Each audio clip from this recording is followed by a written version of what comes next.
Hello friends, welcome to my channel. இப்போது நம்மளுக்கு எல்லாத்துக்குமே ரொம்ப கவலையாக இருக்கிற ஒரு விஷயம் என்னென்னு பார்த்தீங்கன்னா சிலிண்டர் தான். இந்த கேஸ் சிலிண்டர் நம்மளுக்கு கிடைக்குமோ கிடைக்காதோ, விலை வேறு இவ்வளவு ஏறிக்கிட்டே இருக்குது அப்படின்ற பயம் எல்லாத்துக்குமே இருக்கும். ஆனால் இனிமேல் நீங்கள் கவலைப்படாதீங்க. உங்களுக்கான ஒரு 10 டிப்ஸ் சூப்பராக சொல்ல போகிறேன். ஸோ இது உங்களோட பட்ஜெட்டை ரொம்பவே சேஞ்ச் பண்ணும். ஸோ நீங்கள் இந்த வீடியோவை ஸ்கிப் பண்ணாமல் லாஸ்ட் வரைக்கும் பாருங்கள்.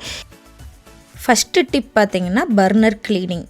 அதாவது நம்ம ஃபஸ்ட்டு நம்மளோட அடுப்பை பார்க்கணும். நெருப்பு அதில் வர ஃப்ளேம் நீல கலரில் இருந்துச்சு அப்படின்னா சூப்பர் உங்கள் அடுப்பு.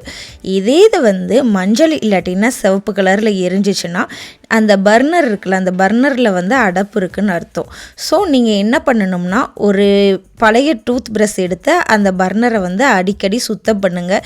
நீல நிறத்தில் எரிஞ்சாதான் கேஸ் முழுமையாக நம்ம யூஸ் பண்ணுறோன்னு அர்த்தம். ஸோ நீங்கள் ஃபஸ்ட்டு உங்கள் பர்னரை செக் பண்ணி பார்த்துக்கோங்க. ரெண்டாவது டிப்ஸ் என்னென்னு பார்த்தீங்கன்னா, நம்ம முன்கூட்டியே எல்லாமே ப்ரிப்பேர் பண்ணி வச்சுக்கணும். ஆனால் நம்ம எல்லோரும் என்ன பண்ணுவோம்னா, அடுப்பை ஆன் பண்ணதுக்கு அப்புறம் தான் காய்கறி கட் பண்ணுறது, மசாலா எடுக்கிறது, எண்ணெய் எடுக்கிறது, இந்த எல்லா தப்புமே பண்ணுவோம். ஸோ அந்த தப்பை பண்ணிடாதீங்க. இதனால் 2 நிமிஷம் அடுப்பு சும்மா தான் எரிய போகுது. அதனால் நீங்கள் என்ன செய்றீங்கன்னா, என்னென்ன உங்களுக்கு தேவையோ குக் பண்ணுறதுக்கு ஃபஸ்ட்டு நீங்கள் அதை எல்லாமே ரெடியாக எடுத்து வச்சுக்கோங்க. எடுத்து வச்சதுக்கு அப்புறமா காய்கறியிலேருந்து எல்லாமே கட் பண்ணி ரெடியாக எடுத்து வச்சதுக்கு அப்புறம் நீங்கள் குக் பண்ண ஸ்டார்ட் பண்ணுங்கள். மூணாவது டிப்ஸ் என்னென்னு பார்த்தீங்கன்னா ப்ரெஷர் குக்கரை நீங்கள் கண்டிப்பாக யூஸ் பண்ணியே ஆகணும். நீங்கள் பருப்பு, அரிசி எது சமைக்கனாலும் நீங்கள் ப்ரெஷர் குக்கர் தான் நீங்கள் யூஸ் பண்ணுங்கள். சாதாரண நம்ம பாத்திரத்தை யூஸ் பண்ணுறதை விட இந்த ப்ரெஷர் குக்கரில் நம்ம குக் பண்ணோம்னா 50% நம்ம கேஸை மிச்சப்படுத்தலாம். ஸோ முடிஞ்ச வரைக்கும் நீங்கள் சாதம், பருப்பு இல்லை ரெண்டையுமே ஒரே குக்கரில் உங்களால் குக் பண்ண முடியும் அப்படின்னு நினச்சா கூட நீங்கள் குக் பண்ணுங்கள். இதனால் உங்களுக்கு ரொம்ப கேஸ் மிச்சமாகும். ஸோ இந்த டிப்ஸையும் நீங்கள் ஃபாலோ பண்ணிக்கோங்க. ஃபோர்த்து டிப்ஸ் என்னென்னு பார்த்தீங்கன்னா, நம்ம குக் பண்ணுறப்ப பாத்திரத்தை மூடி வச்சு குக் பண்ணணும். ஸோ நீங்கள் எந்த பாத்திரத்தில் குக் பண்ணாலும் கண்டிப்பாக மூடி போட்டு குக் பண்ணுங்கள். நீங்கள் மூடி வைக்காமல் குக் பண்ணிங்கன்னா அதில் வர ஹீட் வெளியே போயிடும். ஸோ வெளியே போயிடுச்சு அப்படின்னா இன்னும் குக்காக லேட் ஆகும். ஸோ நீங்கள் கண்டிப்பாக மூடி வச்சு குக் பண்ணிங்கன்னா அந்த ஹீட்டே 30% வேகமாக குக் பண்ணுறதுக்கு ஹெல்ப் பண்ணும். ஸோ அதனால் கண்டிப்பாக நீங்கள் குக் பண்ண போகிறீங்க அப்படின்னா ஒரு பாத்திரத்தில் மூடி போட்டு குக் பண்ணுங்கள். ஸோ இந்த டிப்ஸையும் ஃபாலோ பண்ணிக்கோங்க. Tips number 5. அதாவது நீங்கள் அரிசி, பருப்பு இது எல்லாமே குக் பண்ண போகிறீங்க அப்படின்னு நீங்கள் நினச்சிங்கன்னா குக் பண்ணுறதுக்கு ஒரு 30 மினிட்ஸ்க்கு முன்னாடியே ஊற வச்சுடுங்க. ஸோ நீங்கள் தண்ணியில் போட்டு ஊற வைக்கிறனால நீங்கள் குக் பண்ணுறதுக்கு டைம் பாதி ஆகும். ஸோ அதனால் கேஸும் நம்மளுக்கு மிச்சமாகும். நீங்கள் என்ன குக் பண்ணாலும் சரி ஊற வச்சு குக் பண்ணிங்கன்னா ரொம்பவே உங்களுக்கு கேஸ் மிச்சமாகும். கண்டிப்பாக நீங்கள் இந்த டிப்ஸை ஃபாலோ பண்ணிக்கோங்க. Tips number 6. அதாவது ஃப்ரிட்ஜிலேருந்து ஒரு பொருள் நம்ம எடுக்கிறோம். அதாவது நம்ம பால் எடுக்கிறோம் அப்படின்னா நம்ம ஃப்ரிட்ஜிலேருந்து எடுத்த உடனே டைரெக்டாக அடுப்பில் வைக்கக்கூடாது. ஏன்னா பால் ரொம்ப சில்லுன்னு இருக்கும். ஸோ அதை நீங்கள் ரூம் டெம்பரேச்சருக்கு மாற்றணும். அதுக்கப்புறம் நீங்கள் பால் காய்ச்சினீங்கன்னா உங்களுக்கு டைம் சேவ் ஆகும். அது மட்டும் இல்லாமல் வேகமாகவே பால் காஞ்சிடும். இதே நீங்கள் அப்படியே டைரெக்டாக வச்சிங்கன்னா அந்த சில்லெல்லாம் போனதுக்கப்புறம் பால் சூடாகும். ஸோ ரூம் டெம்பரேச்சருக்கு மாற்றினதுக்கப்புறம் நீங்கள் குக் பண்ணுங்கள். நெக்ஸ்ட்டு பார்த்திங்கன்னா சரியான தீ அளவு. அதாவது நம்ம அடுப்பில் ஒரு 4 பர்னர் இருக்கும் பார்த்திங்களா, பெருசு சிறுசு அப்படின்னு. ஆனால் நம்ம அதெல்லாம் கண்டுக்கவே மாட்டோம்.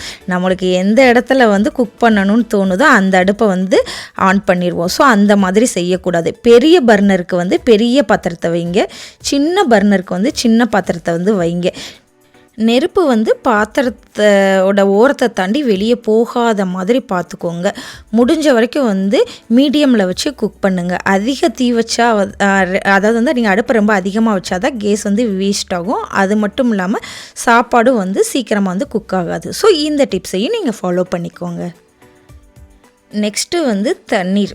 அதாவது வந்து நம்ம வந்து குக் பண்ணுறதுக்கு எவ்வளவு தேவையோ அந்த அளவுக்கு மட்டும் கரெக்டாக தண்ணி வச்சு குக் பண்ணணும். நம்ம வந்து என்ன நினைப்போம்னா தண்ணி அதிகமாக ஊற்றி சரி அதை வந்து நல்லா வந்து சுண்ட வைக்கிற வரைக்கும் அடுப்பை வந்து ஆன் பண்ணி அப்படியே எரிய விடுவோம். ஸோ அந்த மாதிரியெல்லாம் வந்து நீங்கள் பண்ணாதீங்க. உங்களுக்கு வந்து நீங்கள் குக் பண்ணுறதுக்கு எவ்வளவு தண்ணி தேவையோ அந்த அளவுக்கு வந்து நீங்கள் கரெக்டாக வந்து தண்ணி வச்சுக்கோங்க. அதனால வந்து உங்களுக்கு வந்து கேஸ் வந்து ரொம்ப மிச்சமாகும். ஸோ கரெக்டாக வந்து குக்கிங் டைமும் வந்து உங்களுக்கு கரெக்டாகும். ஸோ டைமும் வந்து சேவ் ஆகும். ஸோ இதை வந்து கண்டிப்பாக ஃபாலோ பண்ணுங்கள்.